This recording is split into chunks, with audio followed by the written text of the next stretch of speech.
Happy Friday, everyone. Welcome to another episode. Today, we're going to talk about energy and building great company in a rather low trust and high skepticism industry, which is solar or renewable energy. Because now we have to talk about solar plus energy storage, perhaps even plus electric vehicle that you want to charge from your home.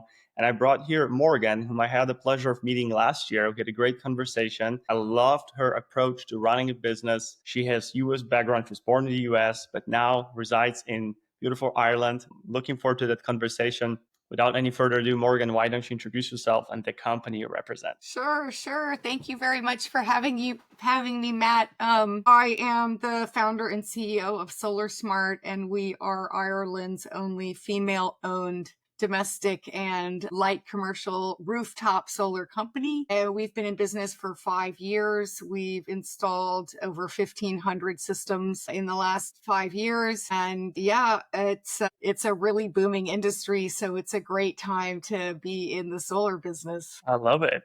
Congrats on the 5 years. Every guest who crossed the 5 year mark was excited about that fact. So congrats to you. We had some four generational company founders as well. Not founders. I'm sorry. They were not 100 years old, but they were part of a company that has 100 years of history.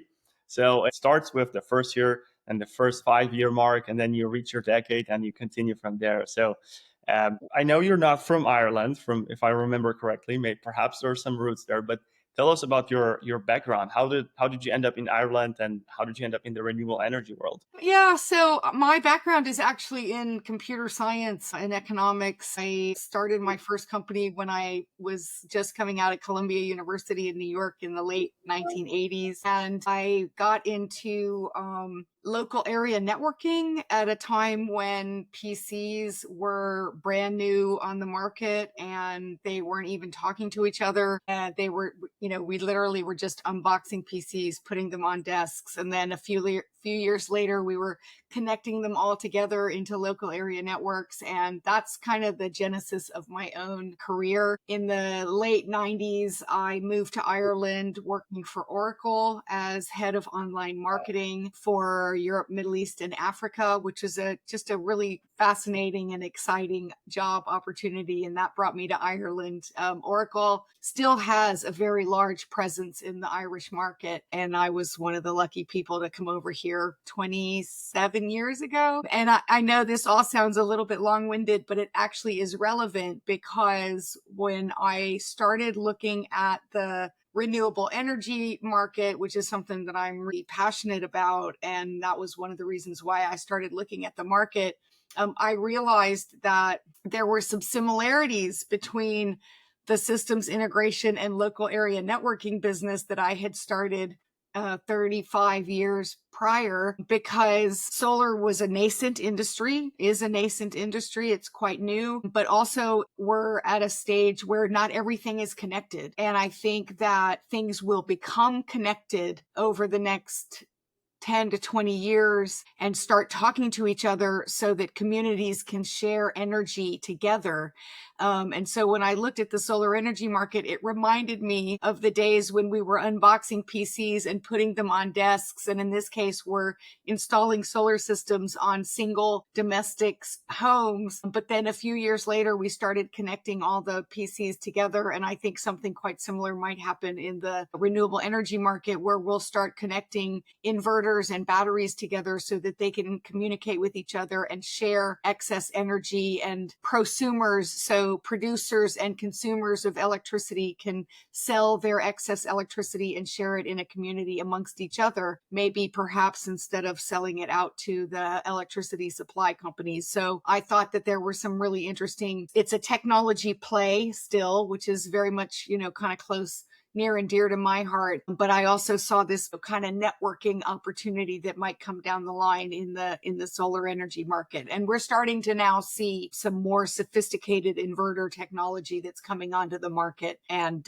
we're not quite at the place where inverters are sharing information with other inverters, but I really do think that technology might be just around the corner. So that was what got me excited about the solar energy market, in addition to being very passionate about renewable and sustainable ways of living.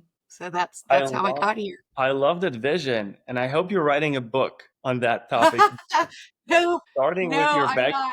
makes no sense. Like, I mean, I'm not the first person to think of it. So I think if you could probably ask Chat GPT kind of like where, I think the concept in the marketplace is called a virtual power plant. So a power plant where remote components come together to serve up energy. And so I think if you ask Chat GPT what the definition of a virtual power plant is, I'm sure that there's probably a lengthy description, and maybe a lot of startup companies that I'm not even aware of it are in the market, because Ireland's quite small. We usually get things a little bit later than everybody else, particularly in the United States and other more mature markets. Yeah. So And I wish you it were know, my idea. I might be retired now. it doesn't have to be your idea, and I know that GPT probably would give us some options. However, the take and how you explain it and how it ties into the technology, I could totally see that coming from your angle. So it clicked immediately as you explain it because it makes sense. And that's the same thing happens in e-commerce boom when internet came around and e-commerce and how we did commerce before there was online world. Now we brought the technology and with solar. And it makes complete sense. I know there's here in the US, I've heard ever since from the very beginning, ever since I started renewable energy space, there was talks about virtual metering here, where you kind of want to do something similar. Obviously the utilities here, especially in California where I live, it's impossible to do something with them. They wouldn't probably had to have someone force them from the top to do anything like that. However, smaller communities, you can start introducing elements like that. And with smart systems, I think we can do it. And if you have now Tesla cars and other electric vehicles essentially make money for you when you go on vacation because they exit your garage, go and take someone who needs a taxi, take your Tesla, get into your Tesla. Your Tesla will drive itself to the final destination or the next destination. Drop off that person, come back to your garage, and you get $10 into your wallet, virtual wallet. If we can do that in Wow. 2025, I believe we can do what you were described with virtual metering. I think Yeah, no, there's I mean, I think it definitely will come. And the thing is, when you make electricity with rooftop solar, the electricity that you don't use, if you store it in a battery or if you store it in your EV, or here in Ireland, we have a hot water device where we can heat water with the extra electricity. But once you make a certain amount, then the power has to go out to the grid. And when the electrons, right, that leave your house and move out to the grid, they immediately go into the next house that needs it. It's not like it goes back to some, electron server somewhere and then, the energy company can put a tag on it and it gets sold to somebody else. It literally goes to the next dwelling that's pulling electricity down from the grid. So it makes perfect sense that the communities can and should be sharing their extra electricity amongst themselves rather than making money for the electricity supply companies. Europe is a completely different marketplace in so many aspects to what you have in America, because the European Union is all about the individual and empowering the individual to become a climate active prosumer. There's a lot of programs in place to fund putting solar systems on rooftops and allowing individuals to become energy independent, which is a completely different philosophy than you have in America. In America, the utility companies want to continue to own the ability to create energy, whereas in Europe, it's really being pushed down to the individual and incentivizing individuals to become energy independent. And so I think it's right around the corner that we'll get to the point where we can then share our energy with our neighbors rather than lining the pockets of the electricity supply companies. So it's just a completely different environment over here in terms of enabling that kind of independence. that's smart, solar smart. It reminds what I like about this approach, and it makes absolute sense. If you think about it, a homeowner is willing to make an investment, and usually it's a substantial investment in most cases, into now energy storage as well. You have solar. They're willing to sacrifice their beautiful roofs and put solar on it. They're okay with that. In some cases they love it. It really looks nice in some cases, very modern for modern houses, right? So they're willing to make that investment. And all they want with that network that we would create to essentially have be energy independent and have almost no cost for energy. Where nowadays, in any country I speak with, across 4 continents that I had the pleasure of speaking over the last 12 months, 4 continents, everywhere is the same story. Energy is making a huge dent in everyone's wallet, whether it's a business, smaller business, bigger business, whether it's a home, bigger household, smaller household, even apartments nowadays. I mean, here in Southern California, you pay during the summertime. Obviously, it's a very hot climate, it's the desert, but still paying $400, $500 for a 2 bedroom apartment every single month for electricity, or during the summertime, which for us is 4 months or 5 months sometimes. It's pretty outrageous. So if we could create that network that of those devices talking to each other, exchanging energy in a smart way, which they're already doing, like you said, just that someone else is benefiting. Usually big guys are benefiting nowadays from it. That makes sense. So if we can think about the end consumer, if we can think about whether end consumers, pretty much everyone who is walking on this planet Earth, because we're all consume energy and we continue to add to it, we continue to electrify everything. So it just makes sense. And I think it's a smart way to go about that. Yeah, yeah. Sometimes I wish that I could get involved with kind of developing a product like that, and it's kind of like, whew, I have so much on my plate just getting the systems that we're selling delivered, installed, getting more customers, growing my installation business, that when people talk to me about, oh, do you not want to develop a product? I'm like, I just don't know. I just don't know if I have the energy for that. But I kind of wish I was sort of 20 years younger and I could get involved with the engineering and the development of where the energy market is going to go. But having said that, I just feel really fortunate to actually be in this market at this particular time because it is absolutely booming. I think we only have about 12 or 13% of our household population with rooftop solar, and the Irish government has a goal to have 1 million rooftops with solar by 2030, which is half of the population. So, it's crazy. We're so busy. We're growing so fast. Along with that come challenges, like very similar challenges actually to the challenges that I had when I was in the systems integration business with that first company 30 years ago, 35 years ago, which is that there aren't enough people in the market that know what we're doing. The skills aren't there. It was like, being a programmer in the late 80s or early 90s, there just were none because nobody had a computer. And it wasn't a case where now we have literally millions of people that know how to program.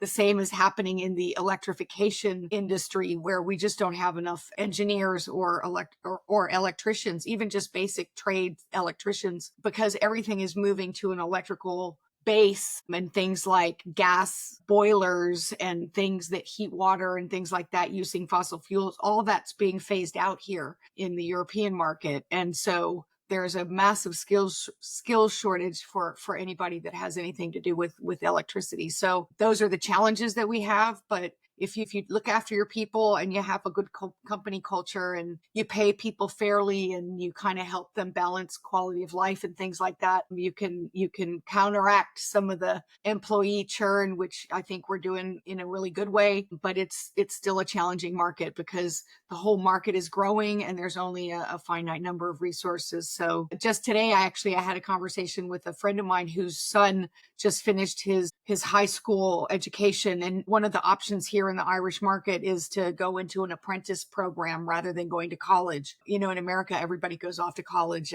but in other markets, college is not necessarily the right thing for everybody.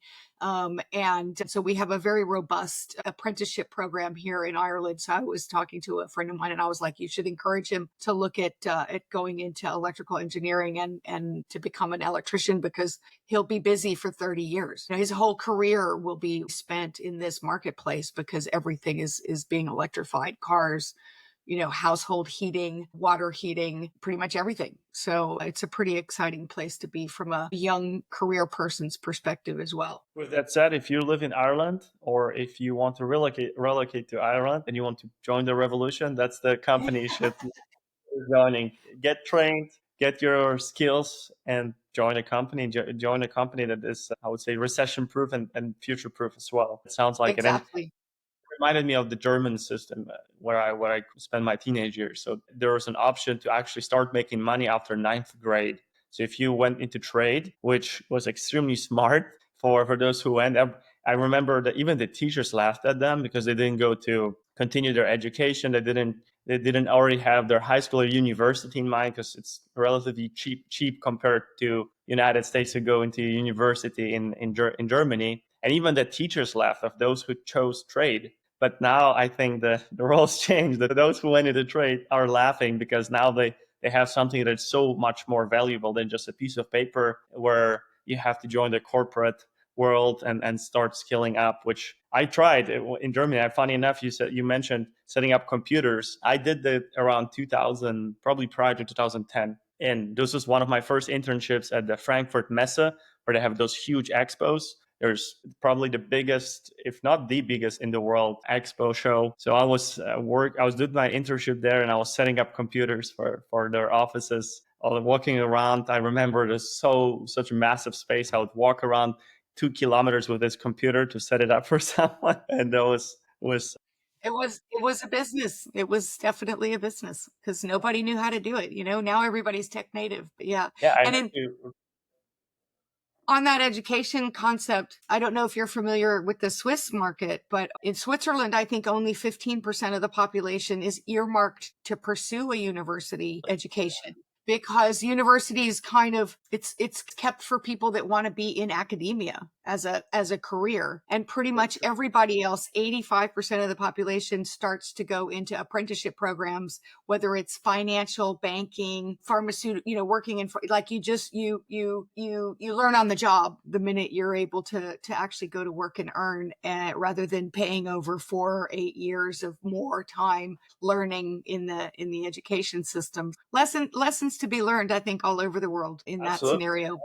I agree. That was the only way I could see myself continue my education and join for the sake of learning and expanding my horizon and being around academia, people who are just committing their lives to it, and whatever the topic would be, I would just choose the topic I want to learn and just spend time with rather than going through 5, 4, 6 years, how long it is. Some cases 10 years if you're going for a medical field or engineering or law, right? So spending so many years paying so much money here in US, I don't know what the average is, but I can imagine is in the tens of thousands a year just for the tuition. And then you don't know what you're going to do afterwards anyway. So you have to start from the bottom. So yeah, Yeah. that's definitely, I prefer the Swiss system. I had no idea about the numbers there. But talking Yeah. about um, Ireland's market again, the first thing that I notice whenever I open your website, doing research prior to the call, one keyword stood out, and that keyword would be transparency. I have yet to come across a company that has, or first from technical standpoint, such an easy to navigate website. So congrats to your team there. And second of all, showing the pricing. I think I saw energy storage plus a 6 kilowatt system, and I believe there was something else included. I don't remember there. Yeah, and you show the price, and no one does that, especially not in the United States. They don't know the price because they want to see where the commission is going to be and make sure the commission is as much as the real estate agent who is making less money than the solar sales until now, because that's changing. That next year it's going to change, or it's already started. So transparency stood out. And funny enough, I saw 450 panel. Just for reference, if you're listening and don't know about anything about solar, when I started the panel, the strongest panel we had was 250 watts. So now you can get almost twice as much power from the same roof area that you'd cover. So that's how much the advancement is happening year after year. So how did you come up, like, first of all, with the idea of being transparent as far as pricing goes, and where does transparency fits into your company culture and your ethos? Yeah, it's really funny that you mentioned that because I think we were definitely the first we weren't the first solar company in Ireland. There are companies probably, I don't know, maybe 20 companies that are more longer in the market than we are. My background is in marketing at the end of the day. And SolarSmart was definitely the first company to put our price right there on our website. We just launched that new website that you saw I think it was March. Prior to that, we had the website that I built when I started the company, which I wasn't proud of, but it worked for about 4 years. It got us through. When people come to do research about your product, I wanted to make sure that the people that were pressing the get a quote button knew what they were asking for a quote for already. I didn't want them to give us their name and get us their details and then for us to shock them with the sticker price of a solar system.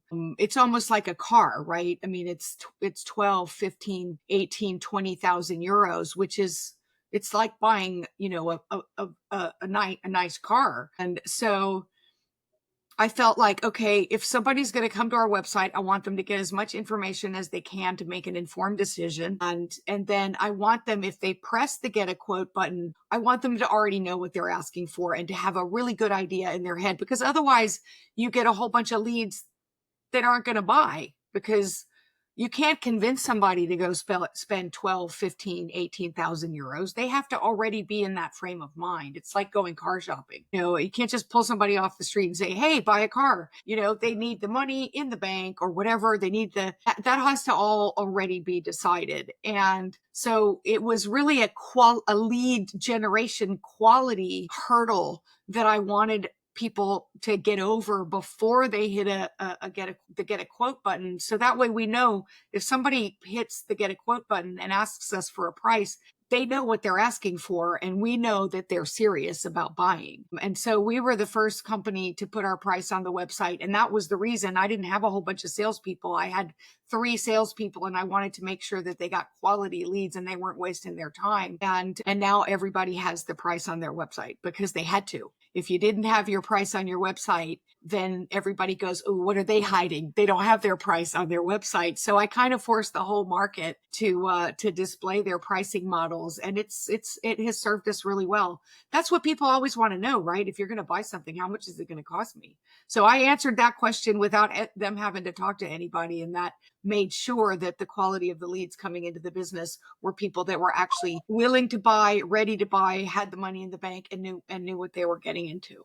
So, I love and it. transparency is kind of part of my culture as well. I just don't have anything to hide. And I don't want our salespeople to have anything to hide. So for example, we don't pay a commission that moves up and down with the price. We just pay a flat fee. And so whether you're buying 6 panels or 22 panels, the salesperson selling you that system is going to make the same amount of money, because I don't want them to be incentivized to sell you more than what you need. That just creates poor human behavior. And that's part of our sort of transparency culture as well. And I hope that the US will adopt the same model, same system. And we'll have to, it almost will be forced to do that.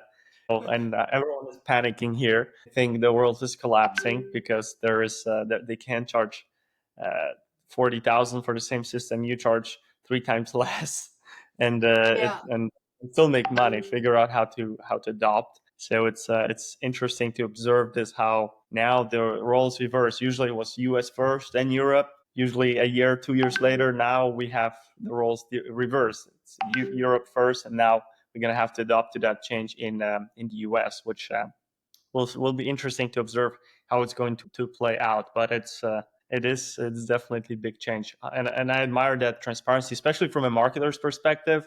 I just love it. There's so much benefit to it. The lead quality, and not having to start a conversation with how much will it cost. Well, it depends, and then you have to do your whole spiel and your strategies and techniques to get as much information as possible. And by the time you tell the price, that the prospect is so tired, or the prospect, the homeowner in your case, is so tired and so overwhelmed with everything, and they just they're not in position to even make a smart decision, an educated decision at this stage. Lots of benefits that come through it. We have a couple of competitors, and they do this sort of they won't send somebody to your home unless the husband and the wife are both going to be home, because the salesperson arrives and they start at 20,000, and then if you do this and if you do this and if you do this, you can get it for 12, but that's only available if you sign today. But in EU law, consumers have 14 days to change their mind. And so that like, while some of our competitors still do that, it backfires on them, because like 40%. I was talking to a guy the other day who just started with us, who came from a company that sold in that model. And he was telling me how uncomfortable it made him that he had to like stand in somebody's home and nearly force them to buy on the day. And he said it just feels so not genuine. But he said like 40% of this company's orders were canceled within the 14-day window where the consumer has the right to cancel for a full refund. And so that kind of hard sell and sales practices, they just don't pay off. You could do that, 50 years ago or 40 years ago or 30 years ago. But again, what kind of culture are you establishing? Is that the right way to start a relationship with a consumer that you might be going back and sell? Like, I hope that we are in this marketplace later where we're selling an inverter that can talk to another inverter and share energy and do all of those things, or where right now a lot of our homeowners still heat their homes with gas, and I hear it's called gas-fired central heating, and that's going to all be electrified. So maybe in 5 or 10 years, I want to go back to my clients and be able to sell them an electricity-based heating system to replace their fossil fuel heating system. And I don't want them to have I just don't want them to have a bad taste in their mouth. And I think it lends itself to a much more, as you say, transparent and value building customer relationship that's more likely to deliver a higher share of wallet over a longer period of time for our business. Great approach. And from transparency, let's move to communication. I read somewhere about a WhatsApp channel for your clients where there is like 3 hour response time. Is that what it is? And is this for customer during the process, or is that available for those who already purchased solar and they have some questions afterwards, or maybe they have questions about their new way of reading the electric bill after the interconnection has happened? If you can walk us through that as well, or share a little bit more about that. Yeah, well, I mean, yourself, everybody has the ability to write a review. Actually, we got a funny phone call in last night from this lady down in Cork, and it said, it was on our 1-800 number, and she said, I bought a solar system from your company, and I'm so sorry I did. I've been calling you, and nobody's ever called me back. And so I ran it over to the tech support guys, and they called her back. And it turns out it wasn't us, it was another company, right, that had sold her this system, and she couldn't get in touch with them any longer. And actually, the same company that the sales guy was telling me that he had to stand in the kitchen and offer them this stuff, right? He just started with us a couple of weeks ago. And, people have the ability to go online and leave a review about your business instantaneously. And it can be Trustpilot and it can be Google. And people pay a lot of attention to those reviews. And so if you want to keep your reputation pristine, the customer is king now more than any time ever in history, because you couldn't leave a review 10 years ago. You had a bad experience and nobody ever heard about it unless you told your friends, but it wasn't available to the entire marketplace all over the internet. And we're really proud because we have the highest rating on Trustpilot for solar installation companies in Ireland. And we take that really, really seriously. When we take support calls, from customers that aren't our customers, because I have this long-term view that there are other things down the line that I am hoping that we will be able to sell them in the future as they move through this renewable electrification process. And so we pick up a lot of customers who go to our WhatsApp channel or go to our chatbot on our website or call our 1-800 number. We answer their questions even though they're not our customers. We send people out to do service calls even though they're not our customers. And those people leave the best reviews that you can possibly imagine because you've helped them and nobody else has, or the people that they bought the system from haven't helped them or been available to help them or even bothered to phone them back. And so, our philosophy is customer service is absolutely the most important thing that leads to more business referrals. Last year in 2024, 56% of our business came from customers that referred us to other customers, both commercial and residential. There's no better marketing expense than delivering an exceptional level of customer service, because word of mouth, it's everything. So 100%. it's just philosophy, right? It feels like the right thing to do. Going the extra miles, goes definitely helps a lot, and it's a smart approach here.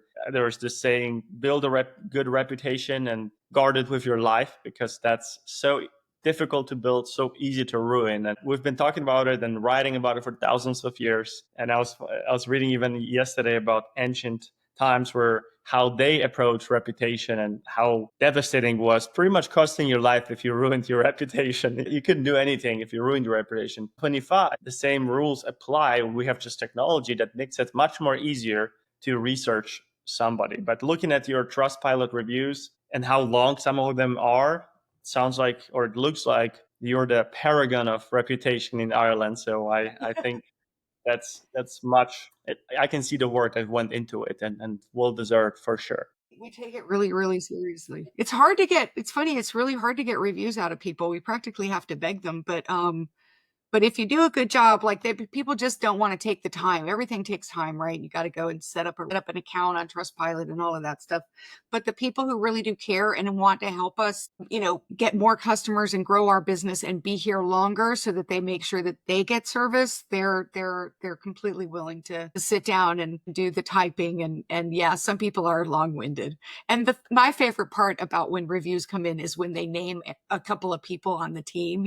It started with Angela, or it started with Steve, and the first site survey was great. And, they named the people. I think that gives us a lot of authenticity, because it shows that we're connecting with our customers in a one-to-one way. Yeah, people find that our team members are memorable by their first name, which I think it says a lot about the company. 100%. I remember that ever a review that came and mentioned my name when I was on the other part of a company here. And that was always makes your day when you hear your name, as part of the reason why someone left you a 4.5 or 5-star review. And that speaks for itself. And then, funny enough, the biggest motivation for leaving a review is usually something negative for us all. When you go to a restaurant or whatever, when you have a negative experience, you immediately think about leaving a review. On the other hand, when you have an amazing experience or good enough experience, you're not motivated enough to invest that 4 or 5 minutes of your time to sit down and think about something constructive, rather than just, I love it, and write a good reviews. You're It's exactly right. yes. That How actually makes that actually makes our Trustpilot reviews even more valuable, because I don't think we have a single review. I think we have one review that's a 4-star review, and all the rest of them are 5-star reviews. So the fact that we don't have anything less than that, where we all know that that's the first, like a bad experience is going to get a review written way faster than a good experience. And so that completely resonates with and me and I why we spend so much time on customer service. And I hope you're Yeah. screaming to the top of the mountains, because that should be the core of your approach everywhere, in emails, text, wherever you can. Push those Trustpilot. I like that icon that takes you. Actually, there's so many websites where you have that Trustpilot icon, but when you click it, it doesn't take you to Trustpilot. So you have to either do your research, or they're fake. But in your case, it always took me to the Trustpilot reviews, where you can see that they're legit, good reviews, great reviews in most cases. So great approach, and I love seeing that. How do You've mentioned you're doing commercial and residential? I saw some commercial projects mentioned on your website. How do those clients find you, or how do you find them? Is that word of mouth mostly? Is that SEO? What do you currently do? I saw your Instagram content, as I mentioned prior to the call. What's working better than the other options, or what are you implementing? So on the commercial side, commercial market is newer for us. The domestic side we've been doing for 5 years, and we have a really good reputation in that business. A number of the commercial clients came from us having done their homes, and then they decided to do their businesses. But some commercial clients just found us by, you know, doing a Google search, or going out and who's doing a good job installing solar in Ireland. But I'd say all but one of our first commercial customers all came from people whose home we had already put a solar system on, which makes sense because, well, for two reasons. One, because it's obviously a much smaller investment to put a system on your home, and then you can see how it's working. And then once a homeowner sees how it's working, if they're a business owner, they can make the immediate jump. But the other thing that happened here in Ireland is that the Irish government put the financial incentives in place for the home market about 7 years ago. And they only put the financial incentives in the market for businesses 24 months ago, actually July of 2023. And so the commercial market is lagging the domestic market by about 5 years in terms of how it's developing. And so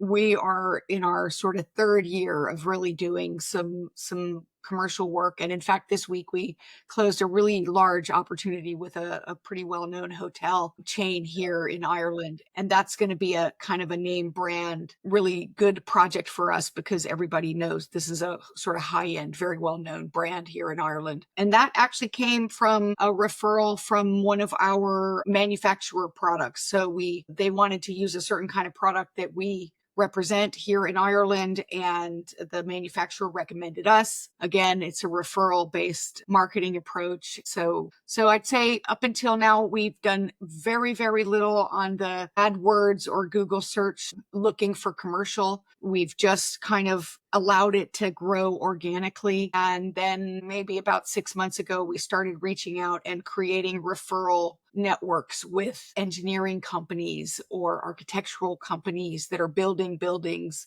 commercial buildings, or we put a relationship in place with a company that sells commercial electricity supply contracts. And so, again, trying to differentiate ourselves from everybody else that's advertising on AdWords, spending a lot of money on AdWords or LinkedIn. I'm not knocking either one of those things, but you're in a competitive bid situation when you go those routes. And we are trying really hard to differentiate ourselves by being recommended. And then we aren't in the same price race to the bottom as maybe some of our competitors are. And we're kind of selective about the commercial work that we do because there's some more stringent health and safety restrictions on commercial work. It's a lovely market to be in because we don't have the same number of competitors that work in the domestic market. There's a much smaller percentage of the solar installation companies that have the insurance backing,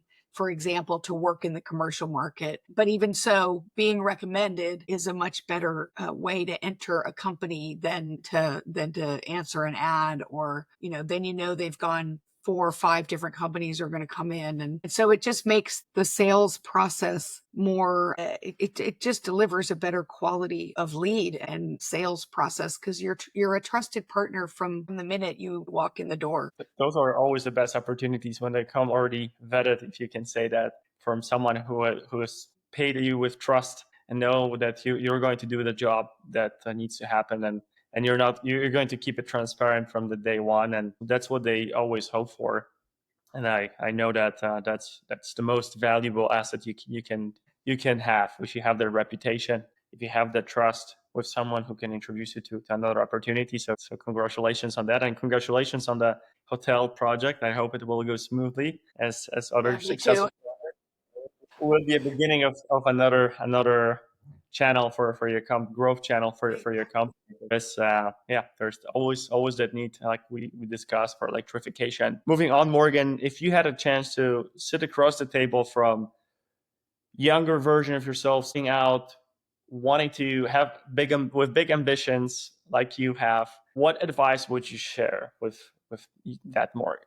Morgan from years ago? God, that's a really interesting and challenging question. I would tell myself that patience is a virtue for sure. Like, don't be so hasty in terms of trying to achieve stuff. Maybe allow it to happen a little bit more naturally, a little bit more organically. What else would I say? I would say I think that's probably the most important thing. Like, I guess I've become a lot more kind of zen as I've gotten older, which is, let it flow. Let the energy flow, because if you give off good vibes, and if you do a good job, and if you look after your people, and if you look after your clients, it will. I really do believe this. I think it will happen. And so just kind of maybe let it mature. The other thing I think I would say from a leadership perspective is, and it took me a while to kind of figure this out. And, not everybody performs it takes all kinds of minds to create a complementary culture. And some people are, really fast, and they think on their feet, and they don't need a lot of detail to make a decision. And some people aren't really fast, and they don't really think on their feet. And that doesn't mean that they're not a good person or they're not as capable. They just process information in a different way. And so I think I've definitely learned that it takes all those different personalities to make a really well-rounded leadership team. Some people are really good at risk. I'm terrible at risk. I don't think about risk at all, ever. Doesn't even occur to me. Bad days, stormy days, rainy days, as far as I'm concerned, they don't ever come. But my COO, his whole mind is focused on risk and what's going to happen. What's the next wrong thing that's going to happen to us. And he is completely complimentary to me. And so as a young person, I might have discounted his capabilities in terms of assessing and always being on the lookout for risk. I might have written that off as unnecessary. But now I understand that it takes all those different personalities to actually bring a lot of balance to a management team and to a leadership team. And so, yeah, I'd say that those are the two kind of biggest differences in terms of the way that I might think today about business and how I might have thought 30 or 40 years ago, when I was in a big rush to do a lot of things. And some of them did not work out. So yeah, there's some lessons learned there for sure. Good question. Right. Really, really good question. Thank you. Great answer. Great advice, and I hope that that reaches the right person at the right time, because I can resonate with that, and that's a good reflection. There's a Zen answer too. When you're ready, the teacher will appear, right? Exactly. Everyone needs a little bit zen of, but in yourself, but finding that balanced team, that's a good approach. You can be both. You can be the risk taker and you can be the zen person, especially the same moment, right? Finding Yeah. that it takes a team to build something great. My final question to you, so you can start your weekend finally. What are you most excited about in the near future? It goes for expansion or maybe some innovations that you're about to introduce to your company. What are you most excited about? Yeah, that's actually a really good question too. Startups they're just challenging, and nothing ever happens as quickly as you want it. If I look back now on the business plan that I wrote for SolarSmart 5 years ago, it just hasn't happened at the pace that I predicted, which I'm sure is the case for every entrepreneur. You always think it's going to happen a lot faster. And maybe in some cases it does, right? Some people get really lucky and it just blows up really quickly and they flip it and that's the end of it. But in this case, in SolarSmart's case, it's happened slower. And that's not a bad thing. It's just there was more competition than Ireland is a very small market. We have, a population of 4.5 million people in the whole country, and we're the size of New Jersey. So this is a microcosm compared to America. And we have 700 solar installation companies, which is ludicrous, and so I didn't predict that. I thought, we could get big, we could get big fast, but we didn't. And so the last couple of years have been a little bit challenging because we've had a management structure in place to allow us to scale, but the scale hasn't come. And so it's been slower growth than slower and less profitable growth than what I would have predicted. I won't say than what I would have liked, because of course, I'd like to be on a beach right now, but that isn't happening. But we're in this really interesting place right now because it's just about to happen. That kind of critical mass. We have a great reputation. We have a great team. Everybody knows our brand. We're starting to really get some chunky commercial contracts with great reputable names, and you can feel it. You can just feel that we're just getting ready to turn over into that next level. And businesses, they say, from 0 to 1 million is one level, and then 1 million to 5 million is another level, and 5 to 10 is another, and then 10 to 20 is another, and 20 to 50 is another. And you can plateau and stay in these places for maybe longer than you would like.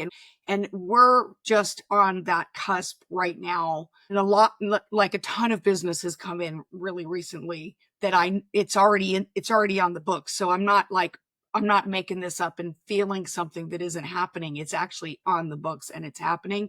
And it's a really, really exciting time because we're finally going to break that next level ceiling and go to the next jump. And then we might plateau at that level and stay there for a little while. But this next jump is an exciting jump because it's going to put us back onto a path of a lot more profitability. And when you've got a lot more profitability, you aren't quite as hamstrung with finances, and you can do more fun things. You can do something for your team, maybe quarterly instead of once a year, because you can afford to do it a little bit more. And it's a good time because you have the opportunity to give back to your team and to give back to your customers and feel a lot better about where the business is going. So we're just making that leap now to level 3 or level 4, and it feels really, really good, and it feels inspiring to then figure out how you're going to do the next thing. So yeah, that's where we are, and it feels really good. So I'll leave you with by wishing you to two things. First thing, that exponential growth that you described, as big of a curve as possible and as spiky as possible. The second thing would be to enjoy the next summit that you're going to reach. Enjoy and every step of the game, reaching that summit and climbing as well. Obviously, when you reach that summit, you set up your base, you stay there, you plateau for a bit, but it's also fun because you have nicer views. You're observing from a different perspective with different perspectives. So Exactly. That's a really good way of putting it. That's a really good way of putting it. Yeah. Thank you very much. Morgan, thank you so much for spending this Friday afternoon for you and Friday morning for me with us here. I love the conversation, just like our previous one, and I hope to see your updates on your social media platforms, and perhaps maybe even visiting What One Point Ireland and seeing your installations across all the hotels there, and so and then grab a coffee together, or Irish That would be coffee. awesome. If you ever, well, it won't be in the morning. Exactly. Thank you so much for your time, and I'll see you soon. All right. Thank you. Thanks for catching up with me. It's been a pleasure.